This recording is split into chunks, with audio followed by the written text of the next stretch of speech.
Looking at our world from a theological perspective. This is the Theology Central Podcast, making theology central. Okay, I couldn't do it. I could not move on to anything else. We have to continue with part 2. We have to. There's just no way it could end that way. There's just no way. If it ends that way, I won't be able to do anything else today or this evening or tonight. I won't even be able to sleep. We have to bring this to a conclusion. All right. Welcome, everyone. It is Tuesday, January the 11th, 2022. It is currently 5:14 p.m. Central Time. I'm here in the empty sanctuary of Victory Baptist Church in the middle of Ovalo, Texas, where there is a portal here. And I'm joking. If you missed part 1, I don't even know what to tell you. And the Discord channel, we've been having a little bit of fun about portals because of what happened in part 1. Let me tell you, we are reviewing an episode from Skywatch TV. Now, this episode is supposed to be about, well, Lucifer is not Satan. However, there's only 9 minutes left now. What I did is when we ended the last episode, when we ended for our last episode, they were going to a commercial break. And it basically was a commercial that lasted about 2 or 3 minutes. And it was like books about UFOs and government cover-ups and fighting the elite and conspiracies and being a patriot. It was like crazy stuff for about 3 minutes. And then finally, there's about 9 minutes left. And now they're ready to finish up their discussion. So that means in 9 minutes, I hope they're going to talk about Lucifer is not Satan. But I'm really questioning what is going on. Here's what we discovered. We discovered that Babylon, according to what we heard in part 1, again, this comes from Skywatch TV. Go subscribe. If you have the Edify Christian podcast app, it's easy to subscribe to it right there. And this is just crazy. So here's what we've kind of discovered. I'm going to try to summarize. Babylon can be a name that refers to all kinds of cities. It can refer to everything. And basically, Babylon comes from Babel or Babel, I think is how they stated it, which basically I think they've said refers to like the gates of the gods. And that all of these cities had gods, had their own deity, and they had these gates. And that you would go through the gate, they would take the god out of the gate, like kind of like a marching out of the gate, out of the city with their god. And then they would bring the god back into the city. And so the gates served as they used the word portal. It was like a portal, all right? And you're like, okay, where are they going with this, all right? So Babylon can refer to basically almost like Babylon is the gates of the gods, and any gate is basically a portal of the gods, is kind of where they were going with this. We also found out that we should not trust the Masoretic text. We should only trust the Old Testament that's found in the Septuagint, all right? And then we found this, all right? Isaiah 13, I'm going to read this. The burden of Babylon, which Isaiah the son of Amos did see. Now, again, Babylon, they've already kind of opened the possibility. Well, that could refer to a lot of things. It may have a historical fulfillment, but it can also refer to something beyond that. So they are willing to acknowledge it had a literal historical fulfillment, but then they opened the door or the portal. You see what I did there? They opened the portal to all kinds of fanciful kind of interpretations, all right? Then they go to verse 2. Lift up a banner upon the high mountain, exalt the voice unto them, shake the hand that they may go into the gates of the nobles. I think that's where they believe the Septuagint says the gates of the giants. And I think that they believe the giants is referring to some kind of spiritual being. I think that that's where they go with how they handle it. And there's verse 3, I have commanded my sanctified ones. I have also called my mighty ones for mine anger, even them that rejoice in my highness. So they think that it's either Jesus opening the gate, the portal, or demons opening the gate or portal. And they believe that's somehow all going in Isaiah 13, verse 2 and 3. And I don't know, this has some kind of future fulfillment, I guess, when gates or portals are going to be opened. I don't know what in the world is going on. The whole reason we're listening to this in the first place is I just wanted to hear them talk about their view that Lucifer is not Satan. Who knew that it was going to turn into all this? Oh, we also discussed the concept of the day of the Lord. And there's so much, but you'd have to go back and listen to all of that. But there's just no way I could stop. There's just no way. There's no way. I wanted to move on to other stuff, but all I would be thinking about, I would be talking about whatever I was talking about, but my mind would be like, so Isaiah 13, what's really going on in Isaiah 13? So we're going to finish this. 9 minutes to go. All right. Are you ready? All right. I hope you're ready. If those in the Discord channel, I'm more than happy to hear your view. Okay. Someone just posted in the chat here. I'm assuming this is the translation from the Septuagint. This is a translation from the Septuagint, not the Masoretic text. Lift up a standard on the mountain of the plain. And they believe that mountain of the plain is like a reference to where there would be like false worship or idolatry. All right. Okay. Yes. All right. So this is Brenton's Septuagint. All right. This is verse 2. Lift up the standard on the mountain of the plain. Isaiah 13:2. I'm sorry. I'm just assuming that everyone listening now have listened to part 1. All right. So here we go. So verse 3 is the one where giants is used. All right. Exalt the voice to them, beckon with the hand, open the gates, ye rulers. So the giants are not in verse 2. I apologize. I give command and I bring them. Giants are coming to fulfill my wrath, rejoicing at the same time and insulting. And what we're hearing on Skywatch TV is somehow these giants, I guess, are somehow spiritual beings. Either Jesus is opening the portal and letting the giants come in, which are spiritual beings that are going to bring destruction, or Satan is opening the portal. Well, I'm assuming Satan is opening the portal and then bringing in demons to do something. Now, what does any of this have to do with Isaiah 13:3 and Babylon? I don't know, but they would tell you, no, it has a historical fulfillment, but now we can just go any direction we want. We can go full-blown crazy, and they went full-blown crazy quickly. But let's see what they're going to do. There's 9 minutes left. They got to get to Isaiah 14. This is just, their approach here is bizarre, but that's okay. Let's just jump in. We have to finish this, all right? We have to. All right. For my own sanity and peace of mind, we have to finish this. I went back and gave the first one, titled it Part 1. This is Part 2. Here we go. Welcome back to Unraveling Revelation from Skywatch TV. I'm Derek Gilbert. I'm Sharon Gilbert. If you've got your mug of tea at home or your coffee or whatever, have a swig and maybe a. Oh, I think some people are taking a swig. I just don't think it's tea. All right. Okay. I just don't think it's coffee. Okay.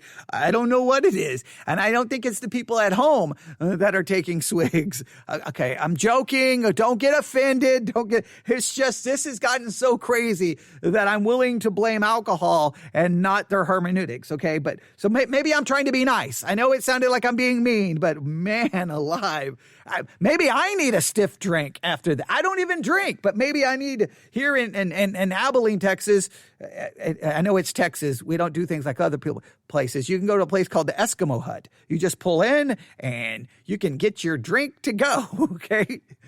You can go through the drive-through to get alcoholic beverages here in Texas, but we don't believe in drinking and driving. We just going to give you your drink and a cup through a drive-through. Okay. Yeah. All right. So we won't go through there, but I think they stopped by the Eskimo Hut maybe 4, 5, 6, 7, 8, 9, 10, 15 times. And now we're hearing some, I don't know what is going on. All right, let's continue. A little bit of a cookie or something like that. We don't have any cookies in here. As we discussed previously, and we talked about this Now, I used to eat brownies back in my unsaved days, but they weren't your typical brownies, okay? We won't get into, they had other things in them. But we won't go there. We won't go back to my unsaved drug days. We won't go back to that. All right, here we go. In Isaiah 14, and Ashur, the chief god of Assyria, and his connection to Enlil, the chief god of Mesopotamia, and El, the chief god of the Canaanites. I'm arguing in my forthcoming book, The Second Coming of Saturn, that It's that entity in view in Isaiah 14. Now, traditionally, Isaiah 14, how art thou fallen, O Lucifer, son of the morning, is understood to be Satan. And based on Matthew 12, verses 22 through 26, and the letter to the church of Pergamum in Revelation 2, I think Satan is equated with the storm god, Baal, Zeus, Jupiter. I think what we're looking at here is this older entity, or at least a different rebel. Let's put it that way. I think one of the big stumbling blocks is the word Lucifer. Right. It's not a proper name. No, it is not. It is based on the Hebrew Helel ben Shachar, which means lightbringer, son of dawn. Shachar was an entity that was known by the Canaanites as dawn, but lightbringer, Helel. They've not really found a good equivalent in Canaanite literature, but there is a scholar whose work was cited by our friend Dr. Doug Hamp in his most recent book, Corrupting the Image 2. And I'm glad he put me onto this because it helped fill in some pieces of the puzzle for my forthcoming book, that Helel is actually just a Canaanite, or Ugaritic rather, transliteration of the Akkadian name of Enlil. Yeah. Elil, Helel.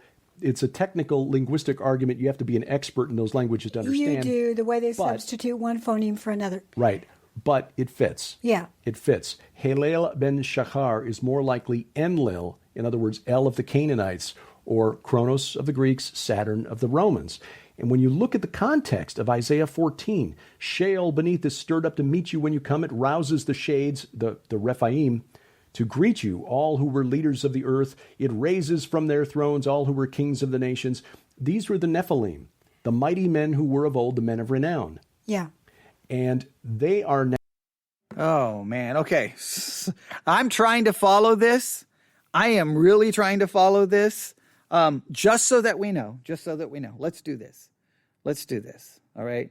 Give me 1 second here. I gotta close some things here. I got 900 things open on this iPad, and that you think I'm using hyperbole there, but I'm not. Okay, let's pull up the Blue Letter Bible app really quick. Man, they're just going in, and we got the Nephilim, and the Nephilim shows up.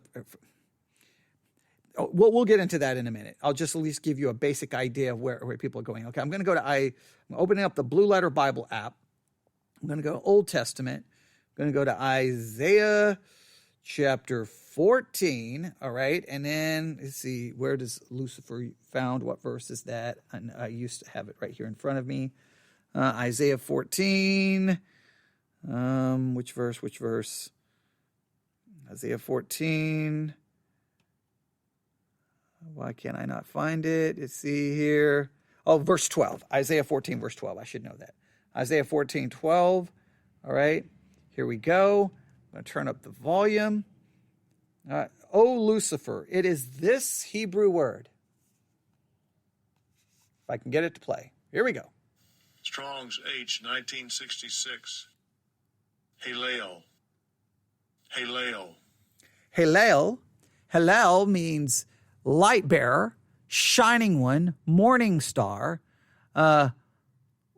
Lucifer, of the king of Babylon and Satan. Halel, describing the king of Babylon. Strong's definition, Halel means in the sense of brightness, the morning star, or Lucifer. All right, they're saying that it's from this language and this language and this language and this language, and so it's not really referring to Lucifer. It's not referring to Lucifer, or it's not referring to Satan. Okay, so if it's not referring to Satan, my question would be, if it's not referring to Satan, then it would have to be referring to the king of Babylon, right? Because I think if you look at the context, that's going to be your options. It's either the king of Babylon or it's Satan. They're saying it's another entity. It's another entity completely different. It's another rebel. It's not the king of Babylon. It's not Satan, but it's another spiritual. Is it another spiritual being? And now we've got the Nephilim. Now, if you want to know where that all comes into play, all right, just remember there's two dramatically different approaches to Genesis 6. All right, let me just show you here. All right, we go to Genesis 6. Probably everyone listening to me, you know this. Genesis chapter 6. If you've been in church for 5 seconds, you know this. All right. All right. Genesis chapter 6, and then we read this. And it came to pass when the men began to multiply on the face of the earth, and daughters were born of them, that the sons of God saw that the daughters of men, that they were fair, and they took them wives of all which they chose. Now, there was a view out there, very popular, especially within Christianity.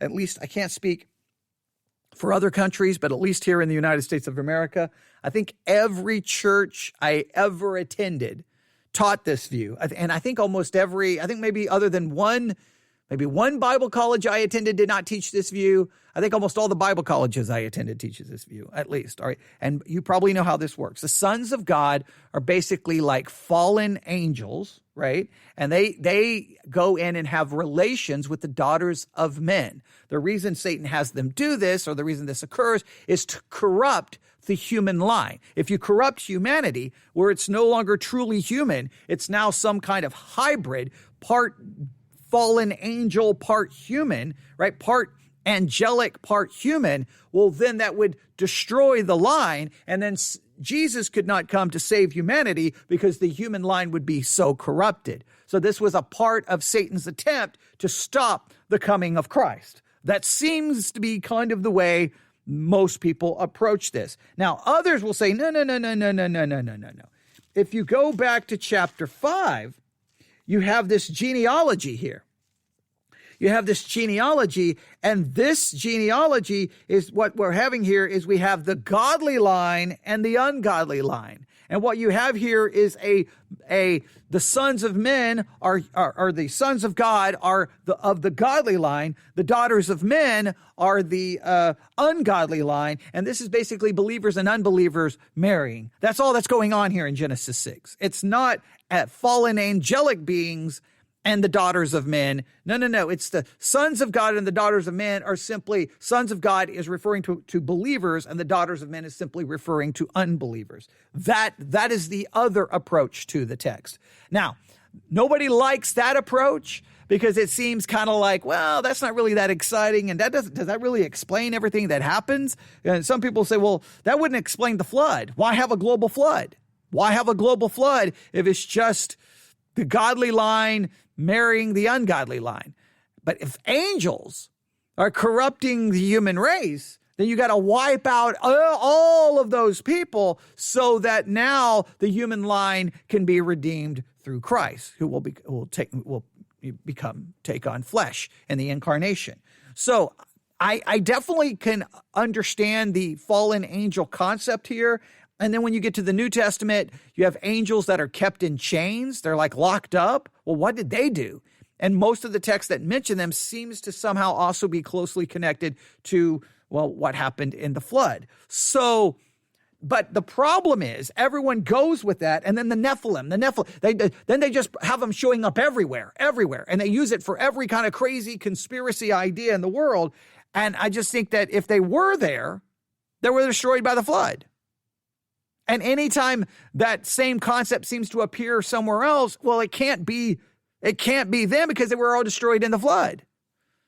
And if they're still around, then is the human line still corrupted so Jesus couldn't save it? You end up with all kinds of questions. Now, I'm assuming most of you are very familiar with all of this. If for some reason my assumption is wrong and you're like, I have no clue what you're talking about, never been taught any of this, let me know, and then we can do some extra teaching on Genesis 6 and try to get you caught up and try to help you understand this, because I definitely don't want you to be tossed to and fro with every wind of doctrine. The problem is most churches just kind of teach one view, and they don't really work through all the different views and all the pros and cons of it. Some churches will do that, but typically they already have their mind made up, and they only mention the other ones just to show you, hey, they don't work, and don't really try to say, here's two options. Now let's work to see which one is right. The pastor comes to the pulpit with already the conclusion that he's going to give everyone, which that doesn't help anyone work through the issues.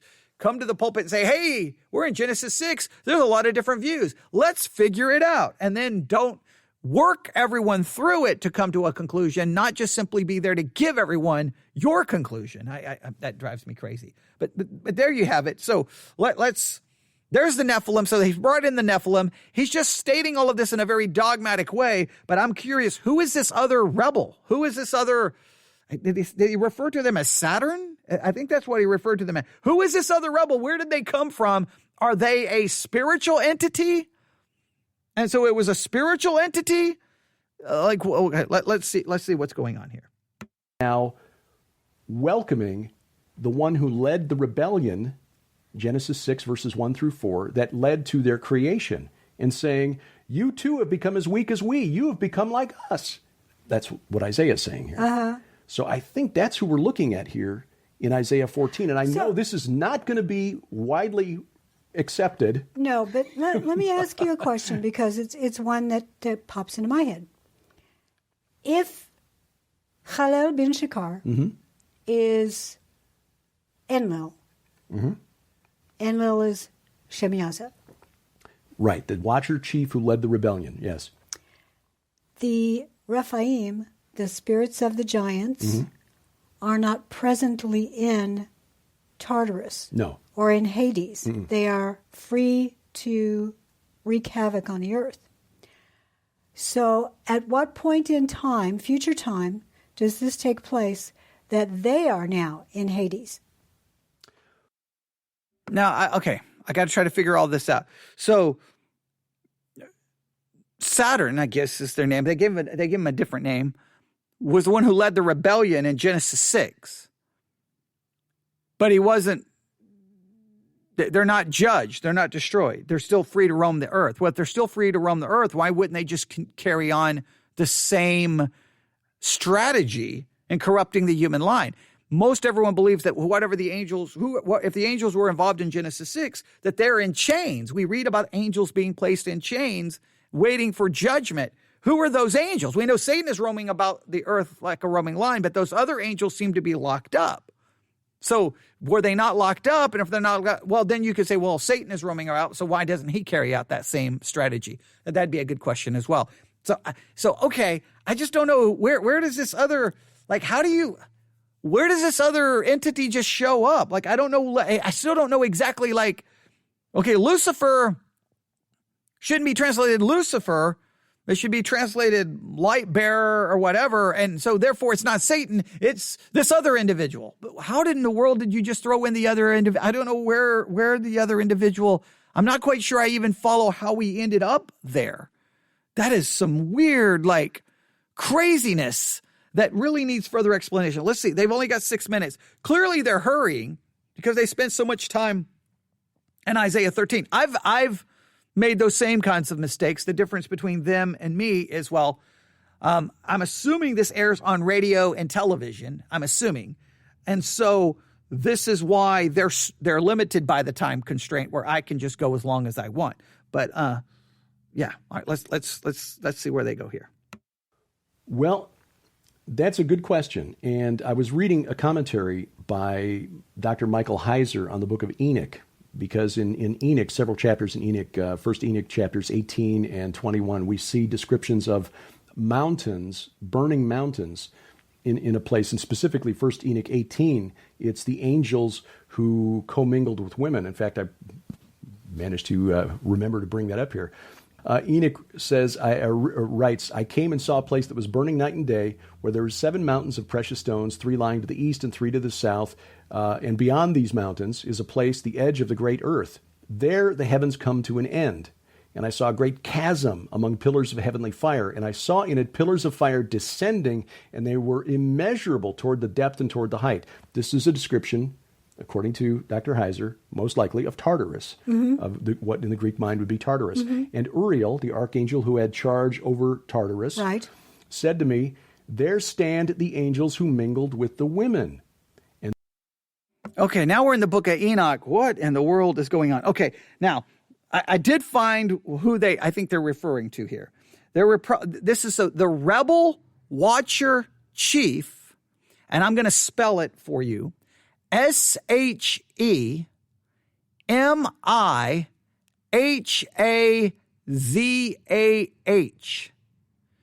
Shemihazah, Shemihazah, if I can spell. Let me spell that one more time. Shemihazah.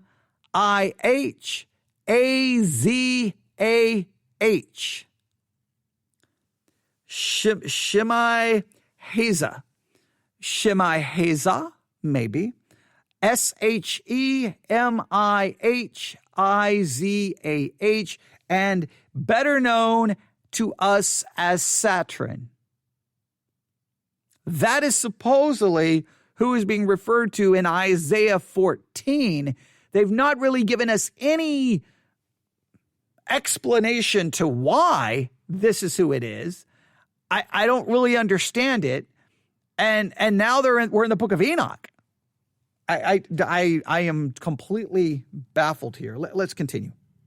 Their spirits, having assumed many forms, bring destruction on men and lead them astray to sacrifice to demons as to gods, demons being the spirits of the Rephaim, right, until the day of the great judgment, in which they will be judged with finality. So the final day of the Lord is the day when all of this comes to an end.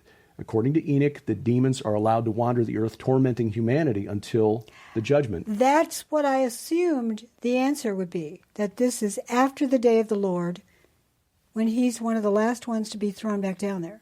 Possibly, but it could be that when he was thrown down originally in Tartarus and chained up, that Sheol, now, to meet him when he comes, sounds incongruous because it's not Sheol where these watchers were confined. It's Tartarus, which is a separate level of the underworld. But if you're reading this as applying to two different situations, one being actual human going down there, the king, and the other one being an entity who was behind the king, right, who later is released again, for a already, short but time. not yet. Yes. Okay. And then thrown back down. Right. Yeah. The only time those demons would be imprisoned would be after the day of the Lord. Yes, that's true. I think. Right. Does that make sense to you? They would be destroyed, after the day of the Lord, because when they reach their final end, and we'll talk about this next week. They've reached their final destination. They've reached their final destination in the Valley of the Travelers, and we'll talk about that when we get to Ezekiel 39.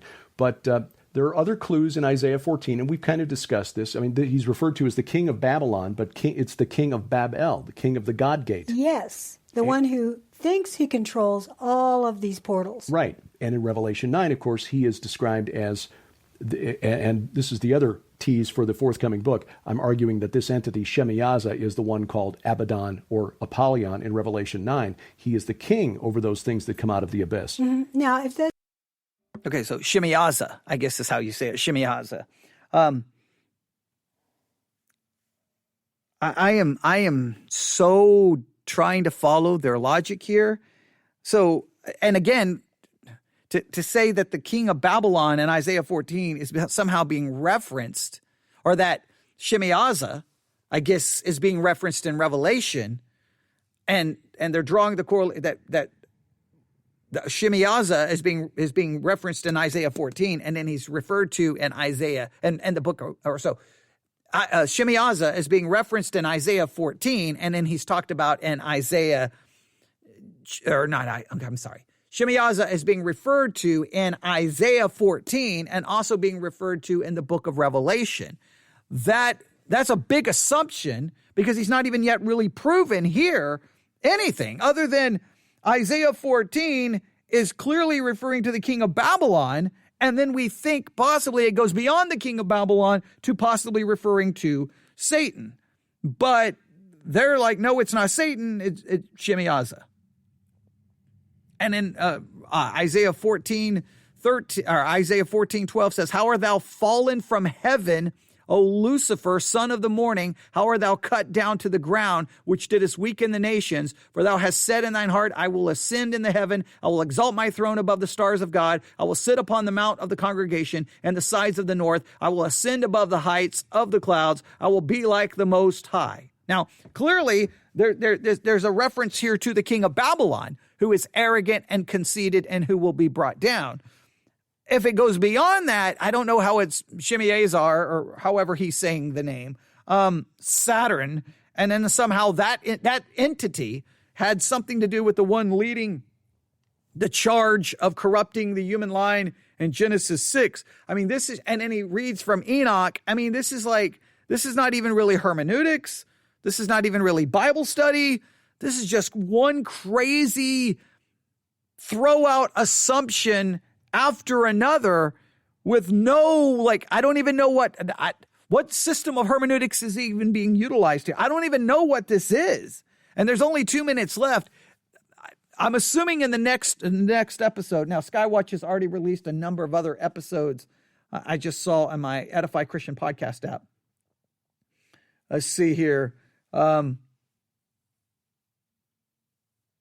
Yeah, they've got other episodes that have dropped in the last few minutes, but we've got the Kingdom Ninja. I don't know what in the world that is.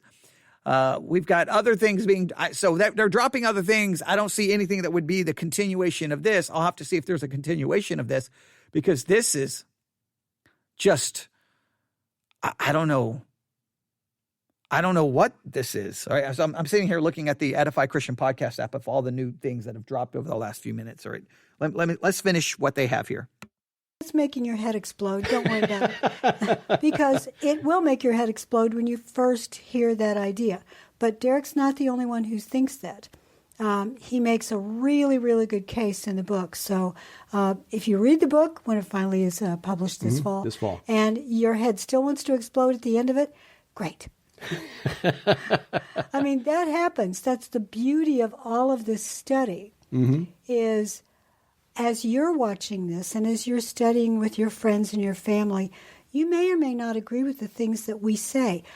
Our joy is that you want to prove us wrong by digging into Scripture on your own. Yeah. Because you might prove us wrong. Absolutely. And many of these tools that we're using are available online. We have links at our website, gilberthouse.org. We'll put links also at unravelingrevelation.tv, where all of our episodes are available, going back to the very first one. The thing that is just really blew my mind, and we've known this for a few years now, is verse 21 here, where it reads, "Prepare slaughter for his sons because of the guilt of their fathers, lest they rise and possess the earth and fill the face of the world with cities." And again, the clue there that this means more than you would think. I mean, what's wrong with cities? Most of us live in cities anymore in the modern world. The Hebrew word for cities, irim, is identical to the Aramaic word for watchers. Fill the face of the world with watchers. That's a little more scary than cities. I don't like cities, big cities, but yeah, watchers. Yeah. That's pretty scary. So we've just scratched the surface here. Isaiah 14 is a fascinating chapter that deals with not just what happened in the past to this entity where he was cast out and down to the netherworld, but also his future. May the offspring of evildoers nevermore be named, lest they rise and possess the earth. Well, God has already decreed that ain't going to happen. Day of the Lord, that's when all of this comes to an end. God has given us humans and our elder brothers, the angelic realm, free will to choose to be obedient and serve him, or to be disloyal and try to serve ourselves. And like us, many of the angels and watchers have chosen badly. But a day is coming when God will return and bring justice to the earth. Come quickly, Lord. Thank you for watching. This is Unraveling Revelation from Skywatch. Yeah, Lord, come quickly, because if you take any longer to come back, by the time you come back, nobody's going to understand your Bible, because Christians are absolutely 100% ripping it into pieces and making it say whatever they want it to say. At this point, there's no hope of anyone understanding the Bible, because every time Christians open it, who knows what's going to come? I don't even know what to say about all of that. It's easy to critique. Let me make it very clear. When I do reviews a lot, obviously. When I review something, it's easy to critique when they're using a basic hermeneutical method of okay, here's this passage, here's this, here's what this words mean, here's that, I'm basing it off this, I'm basing it off that. But when they just kind of just do whatever they want, we did this when we reviewed the sermon on Micah. Everything was going great, right? All right. Now, we didn't explain why he didn't think it was the Babylonians. He thought it was the Assyrians. He didn't explain his time frame that he was placing things in. But at least we could understand, well, wait a minute. Most everyone thinks that's the Babylonian. At least we could critique it, right? And then all of a sudden, you get down to the end of Micah, and where it says the Lord's going to do this, this, and this, and this, and all of a sudden he's like, "You do it. You better do it." And you're like, "Wait, what just happened?" Right? At that point, it's hard to critique because he's not even following the language of the actual Bible. He just changed the entire meaning on his own and didn't even bother to try to handle it from a hermeneutical perspective. Well, at that point, you can't do review. You can't do critique because it stopped being hermeneutics. Well, I don't know what that was. No, the word Lucifer there means this, and well, that means it's whatever name he gave, Saturn. It's this individual. And like, well, who was that individual? Well, that individual was the one who led the charge for the angels sleeping with women in Genesis 6. And he's also mentioned in Revelation. And you're like, wait, what is going on? How did you draw that conclusion? Is the person mentioned in Genesis 6? Well, you have to go to the book of Enoch. So now you're saying book of Enoch is our interpretive key, a non-canonical book, a book not inspired, but they even go, it's close to being inspired. Who determines? Well, this gets back to the formation of the canon, which is a very uncomfortable subject for anyone who's honest with themselves. Like, who decided which books are in the Bible, right? Well, this goes to the authority of the church versus this just goes into craziness. And if you don't have the authority of the church, then it's the authority of the individual. So can we say, well, the book of Enoch should be inspired? I mean, by all practical purposes, if you're making it the hermeneutical key to your entire view, are you not treating the book of Enoch as inspired? Hey, go to the book of Enoch. That tells you how to interpret Isaiah. Wait, so a non-canonical book is my interpretive key? Well, it's close to being canonical. Well, it's close. How close?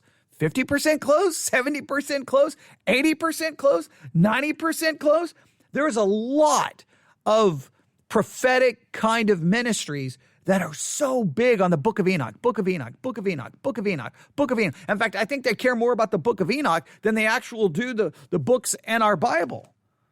And I just, that is some crazy stuff. That is some crazy stuff. I'm curious. All right, I'm curious. Give me a second here. I gave the name of, I got to go back and find it. Oh, wait, I got it right here. Do I have it right here? Yeah, here we go. I'm going to look up this name, S-H-E-M. I'm going to look up and see what happens here. S-H-E-M. I got to keep going back and forth here. I-H.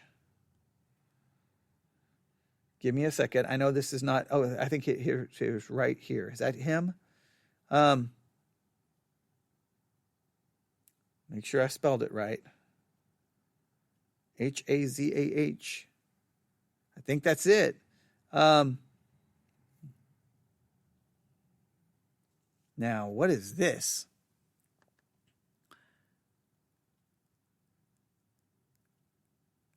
What? I don't know what that's... Okay, I don't know what that is. This takes me to some bizarre website.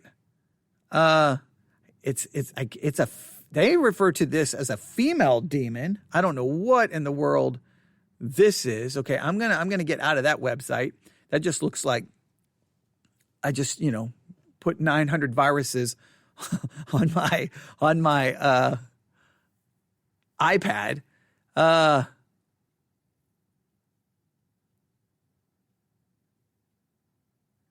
What in the world? Okay, all of these websites. Now this one refers to Shemahaza, or Shemahaza, however you say the name, as a he. Another one refers to it as a she.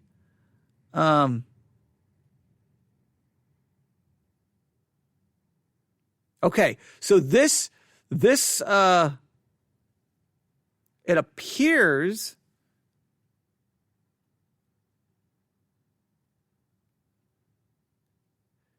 okay here.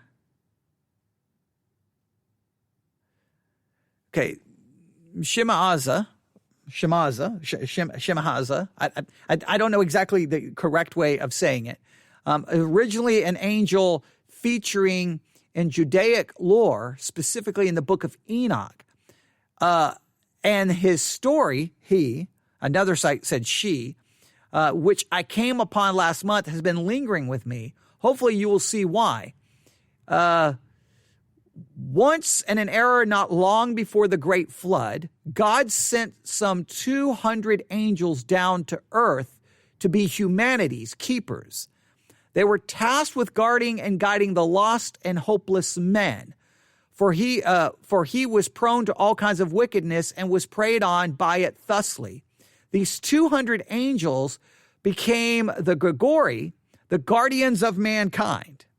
But the Grigori were not happy with their position, for though they were tasked with guarding and guiding mankind, they could not do so directly, and no direct contact between the beautiful Grigori, angels, and the equally beautiful creatures of earth were permitted. The angels were there in the case of calamity. They were not to interfere with man's wickedness directly, as it were. Rather, through their presence, encourage man to know what was right. Same principle as a child behaving when parents are watching, as opposed to being left to their own devices. However, they were not allowed to relate to mankind, meaning they could not necessarily touch them nor speak to them through their angelic forms, instead sending signs and such of their holy presence. But the Grigori were not satisfied with this. They wanted to touch man and women alike. They wanted to relate to them, speak with them. They were for who they were, not for why they were sent. And so, enchanted by the beauty of the human realm and of mankind themselves, the Grigori so slowly began to forget and abandon their mission. They were tempted most by human women, specifically, and none more so than Shemahaza, depending on how you would want to break this down. I could probably look up how to pronounce it, but that's okay. Shemahaza, one of the leading angels, met and befriended a human woman when he met while she was bathing in a river, ultimately falling in love with her. He wanted desperately to be with her, but he could not, for their union was strictly forbidden by the nature of heaven itself and ultimately by God. Fearful that he would be denounced, cast down as Lucifer was, Shemahaza convinced the other angels of the Grigori to take up human wives, summoning them to a mountain, Mount Hermon, specifically to issue the testament, as well to get them all to vow to their human wives. Shemahaza also vowed himself to take the blame and shoulder the weight of any punishment should their heresy be discovered. Because of their enormous love that the Grigori felt for their wives and spouses, they began to spill unto them and to men too celestial secrets, things such as medicine, astronomy, magic, and witchcraft, weaponry, armor making, and the art of mining for precious metals, and all manner of other knowledge forbidden to man at the time. In time, the women that Grigori bedded gave birth to a generation known as Nephilim, who were several times larger or stronger than their fellow men, and were known for their exceptional intelligence. Nephilim for a time lived in peace with their human parents and peers, for they lived by the same means as man, working and eating their food. However, they ate more food and crops at the time could produce, and as a consequence, there was a famine. When there was no more food to sustain their rapid growth and ravenous appetites, the Nephilim turned upon the humans and their villages and ate them instead. Humanity tried desperately to defend themselves from their creation, but failed. They pleaded with God for help for some end to their suffering of their kind. The archangels, seraphim, cherubim, and thrones, who were watching from the sanctity of heaven, heard their pleas and consorted with God to resolve the matter. Michael and Gabriel, the warrior angels, came down from on high to meet the war head on and to smite the Nephilim plague. Other angels came down too, with Raphael being the angel to seal away Asiel, who would become, in Christianity, Azel, underneath the desert. And then it goes on and on. Enoch, the closest thing to Judaism, gets to Jesus, felt bad for the Grigori. And then it talks about Enoch, and then, wow. Okay. I mean, the whole story just goes, what in the world is all of that? I don't know what even to say with all of this. I'm going to post this in the Discord channel. I'll post this. This is just, I mean, this is where they're getting their information. This is where they're basing their understanding from. I mean, like, what this demonstrates, and I've said this so many times, it's almost as if Christians get bored with their Bibles. They're like, you know what? I'm kind of bored. I need something else. I need something more than just Isaiah 14 and 13 being about the Babylonians or the Assyrians. I need it to be about portals and angelic beings who doing this and gates and I need it. It's like they can't just be content with what is in the Bible. We got to keep adding more and more and more to make it interesting, to make it, let me dare say, the source of being able to write some more books so that we can make some more money. Because I mean, it just seems like it's crazy. I mean, just listen to all of that. It's absolutely nuts. None of that is in the Bible. None of that is anywhere close, but it's everything Enoch. And even that article is going to go to Enoch. Everything has to go back to the book of Enoch. Maybe the church was like, this book of Enoch, I don't think this is inspired scripture. Maybe there was a reason for it.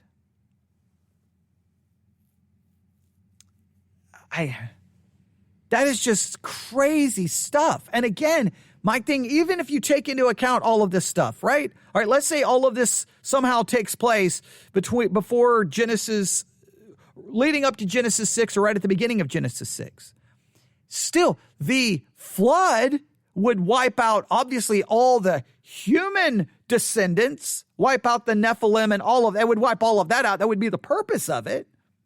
And then those angels who are involved, those angels that were there, were they not punished? Now, the program we heard makes it sound like, no, they're still roaming around. I would argue, what about the passages of Scripture where it speaks of angels in chains?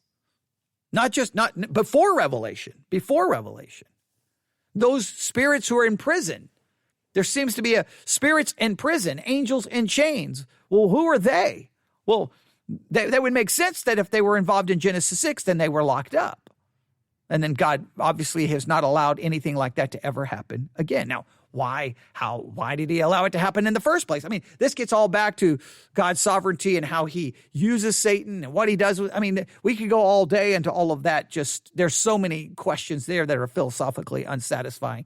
But Christians, you can't fall for this kind of thing. You've got to stop this. Look, this ministry, Skywatch TV, exists because Christians support it with their hard-earned money. They have enough to build TV studios, and they have all these programs air on Christian television and Christian radio because they're being supported. And this is just the absolute crazy stuff that you can find within the Christian world. And it goes against any meaningful hermeneutic in any way, shape, or form. All right. So I'm going to post this in the Discord channel. I'm just going to do this right now while we're live on the air. I'm just going to grab it really quick. I don't even know where this person gets all of his information. There's no footnotes here. So even this is probably called into question. There's more underneath it. Okay. And then there's comments here. Yeah. And I mean, this is just some crazy stuff. But see, the thing is, when you look at this stuff, you're like, well, this is all crazy. Yeah, it's all crazy. But this is where people go to find information about God, the Bible, angels. They go on the internet. They're not calling. Look, I don't get phone calls from people going, hey, I got some questions about the Bible. No. People don't call me. They're on Pandora. They're on podcast apps looking for things. And that's how they find information. It's just the new world in which we live here. Some of the comments may have some strong language, so I'm letting everyone in the Discord channel know in advance. So here we go. I just posted it in the Discord channel. There we go. Okay. But just make sure you know that Shema'azah is not always referred to as in masculine. I've found at least one source that was referred to as female.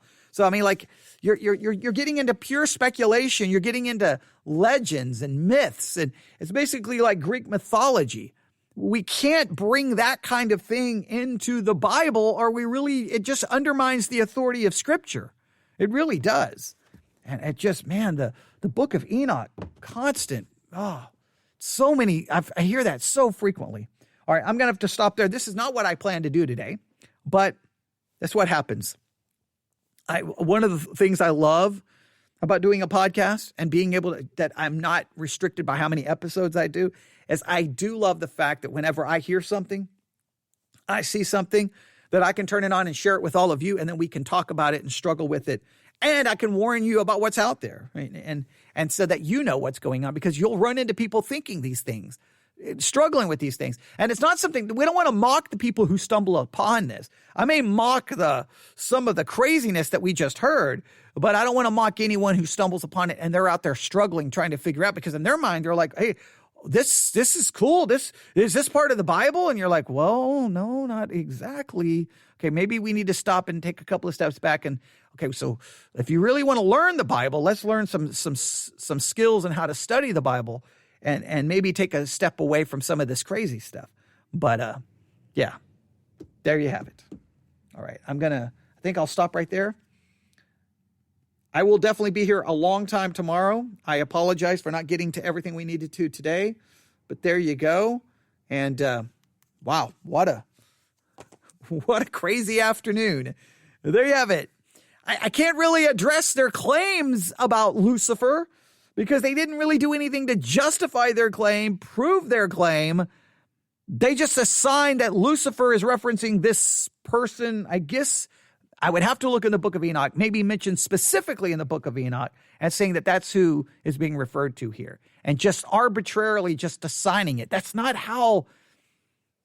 Look, if you don't believe it's Satan and Isaiah 14, it's the king of Babylon. I don't, those to me, your only choices.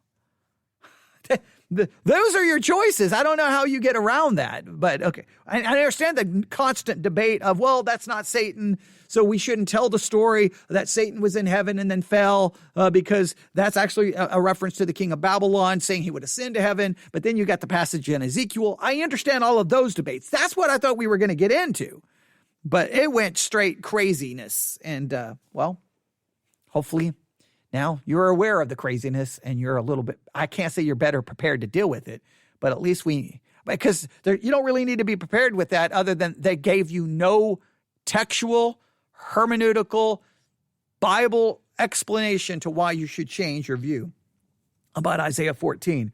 They just threw out wild speculation and sounded really smart in doing so.